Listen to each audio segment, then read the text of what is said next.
ಒಂದು ಗಿಡದಲ್ಲಿ ಬೆಳೆಯಲು 2 ವರ್ಷ ತೆಗೆದುಕೊಳ್ಳುವ ಹಣ್ಣು ಯಾವುದು? ಆಯ್ಕೆ 1 ಮಾವು, ಆಯ್ಕೆ 2 ಅನಾನಸ್, ಆಯ್ಕೆ 3 ಬಾಳೆಹಣ್ಣು, ಆಯ್ಕೆ 4 ಪಪ್ಪಾಯಿ. ಸರಿಯಾದ ಉತ್ತರ ಆಯ್ಕೆ 2 ಅನಾನಸ್. ಆಗ್ರಾದಲ್ಲಿ ತಾಜ್ ಮಹಲ್ ಅನ್ನು ನಿರ್ಮಿಸಿದವರು ಯಾರು? ಆಯ್ಕೆ 1 ಅಕ್ಬರ್, ಆಯ್ಕೆ 2 ಶಹಜಹಾನ್, ಆಯ್ಕೆ 3 ಅಶೋಕ, ಆಯ್ಕೆ 4 ಬೀರ್ಬಲ್. ಸರಿಯಾದ ಉತ್ತರ ಆಯ್ಕೆ 2 ಶಹಜಹಾನ್. ರೈತನ ಅತ್ಯುತ್ತಮ ಮಿತ್ರ ಕೀಟ ಯಾವುದು?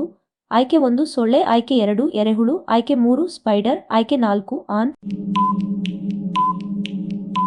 ಸರಿಯಾದ ಉತ್ತರ ಆಯ್ಕೆ 2 ಎರೆಹುಳು. ಕೋಳಿ ಮೊಟ್ಟೆಗಳನ್ನು ಮರಿ ಮಾಡಲು ಎಷ್ಟು ದಿನ ಕುಳಿತುಕೊಳ್ಳುತ್ತದೆ?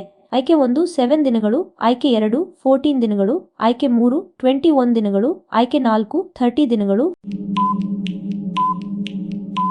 ಸರಿಯಾದ ಉತ್ತರ ಆಯ್ಕೆ 3 21 ದಿನಗಳು. ಯಾವ ಹಕ್ಕಿ ತನ್ನ ಮರಿಗಳಿಗೆ ಕೆಂಪು ಬಣ್ಣದ ಹಾಲನ್ನು ಉತ್ಪಾದಿಸುತ್ತದೆ? ಆಯ್ಕೆ 1 ಕಾಗೆ, ಆಯ್ಕೆ 2 ಪಾರಿವಾಳ, ಆಯ್ಕೆ 3 ಹದ್ದು, ಆಯ್ಕೆ 4 ನವಿಲು. ಸರಿಯಾದ ಉತ್ತರ ಆಯ್ಕೆ